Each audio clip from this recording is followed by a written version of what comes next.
I'm Kaustav Tripathi, your instructor, and today we are going to talk about adaptive thresholding.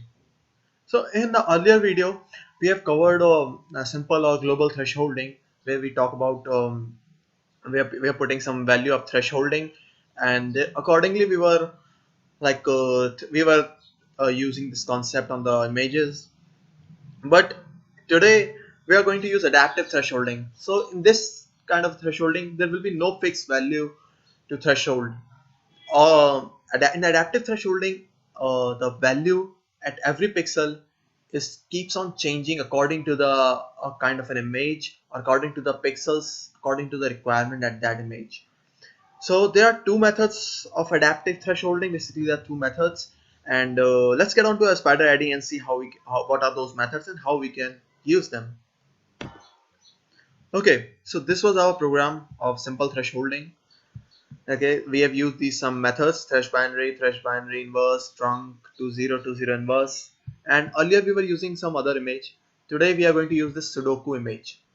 Okay, I'm going to show you what this image is, and I'm gonna run all of those. Um, this was our original image of Sudoku, and this is our image.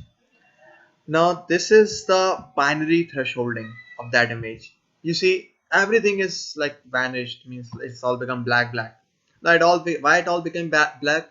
Because most of the section is has a less lightning, and that's why they are like a little bit darker. So that's why what thresholding did, it all converted into zero. Same thing if we talk about other. Now this is binary inverse. Everything became white because it's just an inverse of it. Then if we talk about trunk, now I told you trunk is like the original uh, version of the trunk is almost similar to original. It just it what it did, whatever the area that is glowing here, yeah, it just make it look like similar to this image, just covered it. Then there is a 20, same problem with the 20 also, it all converted to black, and 20 inverse, you see. So you see all of these simple global thresholding methods one are not working on this image because of the illumination, different illumination at different places in the image. So I'm gonna just remove it. Now there are two methods, two special methods of adaptive thresholding, that are CV2 dot. Basically, first thing, when we are using right now, we are using normal threshold, so we are using CV2 dot threshold. Let me zoom it. We are using CV2 dot threshold. Okay, but in adaptive threshold we use CV2 dot.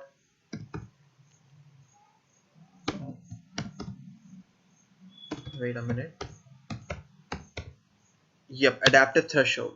We use this method CV2 dot adaptive threshold, and you see there it says source image, max value, adaptive method, which I'm going to tell you right now. Then threshold type, whatever these threshold types we are using, they are all used in this, and then block size and a constant. I will explain all of these in the further video. So this is the method that is adaptive threshold that we are going to use. Now the adaptive threshold type. What adaptive type? There are two adaptive types. One is CV2 dot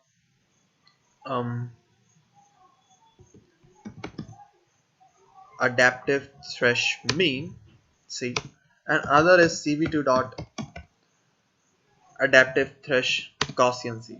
So in the mean, see what happens, it takes a mean, and then if you remember here, um, when we were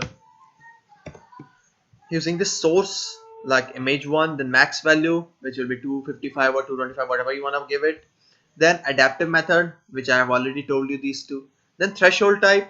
I've explained in the earlier video what are the threshold type, like binary inverse, trunk to 0. Then there is a block size. Block size, now this block size will be used over here. Now I'm talking about here thresh mean. So by the word you would have understand, we are talking of taking mean of something, some pixels around there. So exactly what we are doing is we are taking a block size around that pixel, and we are going to take the mean of it, and that mean is going to be applied over there, that pixel. Same thing is with the Gaussian. We are taking the Gaussian product of that, and we are going to apply it over that pixel. So that is what the main that block size is used for. Then the third thing is constant. That constant is like we add it to the mean to make it image look more clear and to to work with the image much more better way. I will show you how with the complete examples of it. So just remove all of these, and I'm gonna just comment all of these over here.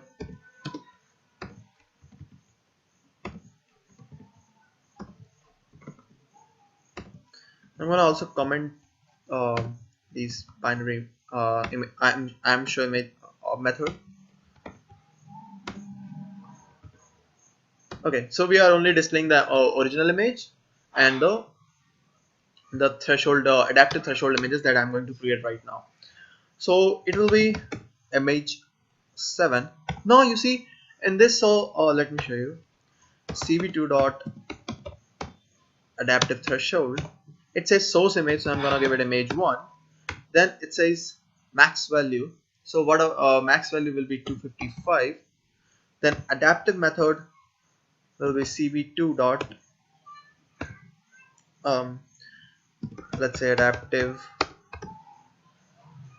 threshold mean c. Then we are going to use threshold type, which will be cv2 dot thresh binary. And block size, now we will take a block size of like around right now I'm going to take 1. Now I'm telling you 1 is a wrong number, but I will tell you how you can find it, what number we have to take it. That's why I'm taking a wrong number over here, 1, and then I'm going to give it some constant like let's say 2. Okay, now I'm gonna I'm show it cv2 dot I'm show, and let's give it a mean comma image 7. All right. Okay, now I'm gonna run this program. Let's see what happens. You see here it says adaptive threshold missing required argument max value. Okay, we have provided it max value at position 2. Wait a minute. Yep, there's this bracket error over here. Now let's run it again. Now, if you see the error over here, it says block size percent 2 equals to 1, means block size mod 2 equals to 1.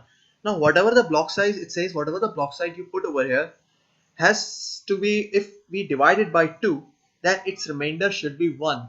That means block size should be an odd number, but we are taking a 1 over here and 1 is an odd number, so there should be no problem. But then again it says and block size should be greater than 1. So we need to take an odd number and also which is greater than 1. So we are gonna, in the starting we're gonna take 3 over here, and our constant is 2. So now let's run this program. Let's see.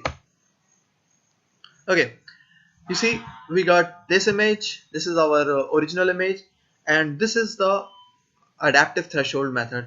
But earlier, if you have seen, when we applied adaptive threshold, then it would become all black or white image. You can't see it properly what the image is all about. But now you can see clearly the image is a lot clearer for you, and this is a little bit of dull image, but you got a little bit brightened image with emphasizing on the things. And this is adaptive threshold when we are applying mean. But let's change some parameters over here. Now let's apply increase the size of it 5, and also increase it, let's say make it 5 too. Now if I run it, now you see it become a lot more clearer than um, the earlier time we run it. It is a lot clear image. You can see it clearly. You can read this section also. Yeah, you can read little bit of this section also, like it says fill in the blank spaces in the grid so that every vertical column blah blah. Okay, so this has become a lot more clearer, and a good heightened image. Now what about if I just reduce it? I'm just reducing the value of a constant. Let's say I give it -5. Okay, let's see what happens. You see it all whatever the blank spaces around here, it just make it all black, and the numbers, it just bordered them with a white color because they are in the black colors already. Whatever is in the black color, they are all bordered with a white color. Now let me, we just did a lot over here. Now let's make it -1, and if I run it again, now you see hey, it keeps on filling it. -1, at -1, it this much it filled the gaps between the lines. And if I make it like earlier we used 2 and -5, let's put it 1. Now a little bit of dot dot dots, blackish section, because this is all a shaded portion around here and is working on that shaded portion like that. So that's why the more we increase the constant number over here with the mean, the better the image we will get. See the quality of the image. Even if we increase a lot more, let's say 10, now let's see what happens. Now we are going to lose again then. So this is how we find the middle point where we get more clear image, where we can apply a better threshold. So that is what we call argument tweakings. We've got lots of parameters over here, and now we are tweaking our this adaptive threshold method for our better, like the way we want it. So it was working fine with the 5,5, I guess, right? Yeah. So now let's try another method, which is Gaussian method. CV2 dot adaptive threshold. It is as image 1, comma 255, comma Gaussian method. Then I'm gonna use again the CV2 dot thresh binary as a binary method, and I'm gonna give the same arguments over here. Okay, now let's run. Okay, I am show also. CV2 dot I am show, and give it a name Gaussian, comma image 8. Now let's run it. Now you see this is a Gaussian image, and this is the mean image. Wait a minute. This is you can see the difference over here. Right now Gaussian is not that much clear, but some sections, like if you read this side of the section, it is a lot clearer in comparison to this one, but it is losing a lot of effects over here and here, but it is mean is showing it more clearly. But if you tweak Gaussian in a perfect way, Gaussian is a great method in this field. In thresholding, in adaptive thresholding, it is a really great method to work with, but all we have to do is to tweak these parameters around here to get a better result out of it. Now this is called adaptive thresholds. These are the two methods, and I've shown you how it is better than the global threshold. You can, right now you are applying thresh binary over here. You can also apply thresh binary inverse, like if I just put it like INV over here, and if I run it, you see we've got the just opposite of the mean one. We've got just opposite of it, and we were if you see in this image, what we did is we basically blacked out all the backgrounds, and we just got the numbers out of it. Whatever written out in it, we just got it out, and rest everything we make it all black. So you see numbers are a lot more clear, visible over here. We got a good visuality on the numbers. So this is thresholding, like we are separating something from the background. So this is all about adaptive threshold, and keep practicing it, keep trying to tweak these methods, okay, and try different these a normal threshold method instead of the adaptive threshold to make it work much better. And this is all. See you in the next video.